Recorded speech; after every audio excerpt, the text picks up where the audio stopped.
Hello, BookTube, and welcome back to a series of videos in which I'm reading you a book. We are reading Pride and Prejudice by Jane Austen, this battered trade paperback of mine. And we are now at part 2 of the book, the book 2. So we are at chapter 1, book 2. I'm still just going to go, I'm just going to straight number the chapters here rather than try to enumerate that in the description. And we are at Longbourn, where we left it. Mr. Bingley and his party have left Netherfield. They don't appear to be coming back for the winter. Word in the village has now confirmed that is the case. And one of you pointed out that probably that word was spread by the servants at Netherfield. Have to go into town to upkeep the house and who have the latest news. They know that the house will not need to be opened again. That's probably right. And the departure of Bingley and his crowd to London has been a source of a lot of conversation, but it has been desolating to Jane Bennet, who was falling in love with Bingley himself, and he was falling in love with her. Now it appears that he's not coming back, and who knows what could happen in 6 months. So that's what we're going to concentrate on here in this next chapter, which is, this would be chapter 24, I believe, in a normal counting. Miss Bingley's letter arrived and put an end to doubt. So, Miss Bingley is Mr. Bingley's sister, and she wrote originally a letter telling Jane that they were all leaving for London. It wasn't just Bingley, they were all going to go. And also telling her that she was really hopeful that while they were in London, Bingley would fall in love with and propose to Mr. Darcy's sister. And Elizabeth Bennet would hear nothing of it and said, the company has left for London, but you don't know that Bingley won't be back. You don't know that they won't be back. Don't make yourself feel terrible about it. But now Miss Bingley's letter arrived and puts an end to doubt. The very first sentence conveyed the assurance of their being all settled in London for the winter, and concluded with her brother's regret at not having had time to pay his respects to his friends in Hertfordshire before he left the country. Hope was over, entirely over. And when Jane could attend to the rest of the letter, she found little except the professed affection of the writer that could give her any comfort. Miss Darcy's praise occupied the chief of it. Her many attractions were again dwelt on, and Caroline, that is Miss Bingley, boasted joyfully of their increasing intimacy, and ventured to predict the accomplishment of the wishes which had been unfolded in her former letter, i.e., that Bingley will propose to Caroline, to Miss Darcy. She wrote also with great pleasure of her brother's being an inmate at Mr. Darcy's house, and mentioned with rapture some plans of the latter with regard to new furniture. Elizabeth, to whom Jane very soon communicated the chief of all this, heard it in silent indignation. Her heart was divided between concern for her sister and resentment against all others. To Caroline's assertion of her brother's being partial to Miss Darcy, she paid no credit.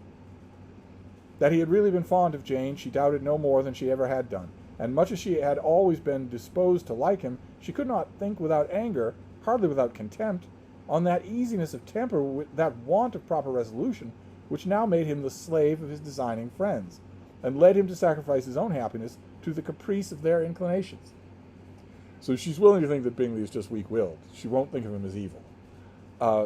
Had his own happiness, however, been the only sacrifice, he might have been allowed to sport with it in whatever manner he thought best. But her sister's was involved in it, and as she thought he must be sensible himself. It was a subject, in short, on which reflection would be long indulged, and must be unavailing.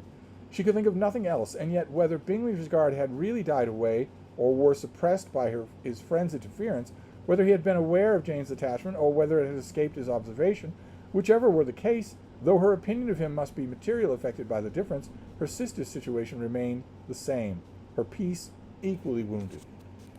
I don't think there's any chance that Bingley was unaware of what Jane felt for him. A day or two passed before Jane had the courage to speak to her of her feelings to Elizabeth. But at last, on Mrs. Bennet's leaving them together, after a long irritation than usual about Netherfield and its master, she could not help saying, "Oh, that my dear mother had more command over herself. She can have no idea of the pain she gives me by her continual reflections on him. But I will not repine. It cannot last. He will be forgot, and we shall be as we were before." So she's complaining. Her mother never stops saying, "What on earth is Bingley thinking? Why isn't he still at Netherfield? When's he coming back?" Without really realizing how much it's hurting Jane, because she doesn't know the whole details. Elizabeth looked at her sister with incredulous solicitude, but said nothing. You doubt me, cried Jane, slightly colouring. Indeed, you have no reason.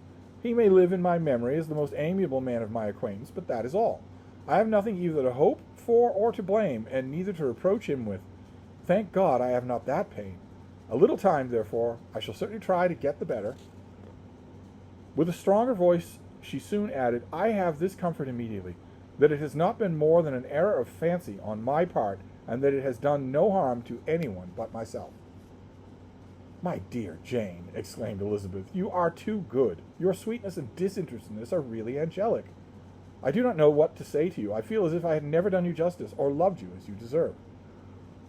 Miss Bennet eagerly disclaimed all extraordinary merit, and threw back the praise on her sister's warm affection. Nay, said Elizabeth, that is not fair. You wish to think all the world respectable, and are hurt if I speak ill of anybody. I only want to think you perfect, and you set yourself against it. Do not be afraid of my running into excess, of my encroaching on your privilege of universal good. You need not. There are few people whom I really love, and still fewer whom I think well. The more I see of the world, the more I am dissatisfied with it, and every day confirms my belief in the inconsistency of all human characters, and of the little dependence that can be placed on the appearance of either merit or sense. I have met with two instances lately. One I will not mention, the other is Charlotte's marriage. This is unaccountable. In every view it is unaccountable. Here referring to the fact that Elizabeth's best friend and Jane's friend, Charlotte Lucas, has consented to marry Mr. Collins. A horrible drip of a guy, just because he has property and will have more. My dear Lizzie, do not give way to such feelings as these. They will ruin your happiness. You do not make allowance enough for differences of situation and temper. Consider Mr. Collins's respectability and Charlotte's prudent, steady character. Remember that she is one of a large family, that as to fortune it is a most eligible match, and be ready to believe, for everybody's sake, that she may feel something like regard and esteem for our cousin. To oblige you, I would try to believe almost anything, but no one else could be benefited by such belief as this. For were I persuaded that Charlotte had any regard for him, I should only think worse of her understanding than now I do of her heart. My dear Jane, Mr. Collins is a conceited, pompous, narrow-minded, silly man. You know he is, as well as I do, and you must feel, as well as I do, that the woman who marries him cannot have a proper way of thinking. You shall not defend her, though it is Charlotte Lucas. You shall not, for the sake of one individual, change the meaning of principle and integrity, nor endeavor to persuade yourself or me that selfishness is prudence, and insensibility of danger, security of happiness. I must think your language too strong in speaking of both, replied Jane, and I hope you will be convinced of it by seeing them happy together. But enough of this. You allude to something else. You mentioned two instances. I cannot understand you, but I entreat you, my dear Lizzie, not to pain me by thinking that person to blame, and saying your opinion of him is sunk. We must not be so ready to fancy ourselves intentionally injured. We must not expect a lively young man to be always so guarded and circumspect. It is very often nothing but our own vanity that deceives us. Women fancy admiration more than it does, means more than it does, and men take care that they should. If it is designedly done, they cannot be justified. But I have no idea of there being so much design in the world as some persons imagine. I am far from attributing any part of Mr. Bingley's conduct to design, said Elizabeth. But without scheming to do wrong or make others unhappy, there may be error, and there may be misery. Thoughtlessness, want of attention to other people's feelings, and want of resolution will do the business. And do you impute it to either of those? Yes, to the last. But if I go on, I shall displease you by saying what I think of persons you esteem. Stop me whilst you can. You persist, then, in supposing his sisters influence him? Yes, in conjunction with his friend, Mr. Darcy. It's not going to let him off the hook. I cannot believe it. Why should they try to influence him? They can only wish his happiness, and if he's attached to me, no other woman can secure it. Your first position is false. They may wish many things besides his happiness. They may wish his increase of wealth and consequence. They may wish him to marry a girl who has all the importance of money, great connections, and pride. Beyond a doubt they do wish him to choose Miss Darcy, replied Jane, but this may be from the better feelings than you are supposing. They have known her much longer than they have known me. No wonder if they love her better. But whatever may be their wishes, it is very unlikely they should have opposed their brothers. What sister would think herself at liberty to do it, unless there were something very objectionable? If they believed him attached to me, they would not try to part us. If he were so, they could not succeed. By supposing such an affection, you make everybody acting unnaturally and wrong, and me most unhappy. Do not distress me by that idea. I am not ashamed of having been mistaken, or at least it is slight. It is nothing in comparison of what I should feel in thinking ill of him or his sisters. Let me take it in the best light, in the light in which it may be understood. Makes perfect sense. Jane is trying to come up with a way to live with this that's the gentlest on herself. Elizabeth could not oppose such a wish, and from this time Mr. Bingley's name was scarcely ever mentioned between them. Mrs. Bennet still continued to wonder and repine at his returning no more, and though a day seldom passed in which Elizabeth did not account for it clearly, there seemed little chance of her ever considering it with less perplexity. Her daughter endeavored to convince her of what she did not believe herself, that his attention to Jane had been merely the effect of the common and transient liking which ceased when he saw her no more. But though the probability of that statement was admitted at the time, she had the same story to repeat every day. Mrs. Bennet's best comfort was that Mr. Bingley must be down again in the summer. Mr. Bennet treated the matter differently. "So, Lizzie," said he one day, "your sister is crossed in love, I find. I congratulate her. Next to being married, a girl likes to be crossed in love a little now and then. It is something to think of, and gives her a sort of distinction among her companions. When is your turn to come? You will hardly bear to be long outdone by Jane. Now is your time. Here are officers enough at Meryton to disappoint all the young ladies in the country. Let Wickham be your man. He is a pleasant fellow, and will jilt you creditably." I'm going to hold my fire on Mr. Bennet. That's his response. To his oldest and completely virtuous daughter being miserable. That's his response. That it's funny. And that it'd be even funnier if Jane were miserable too.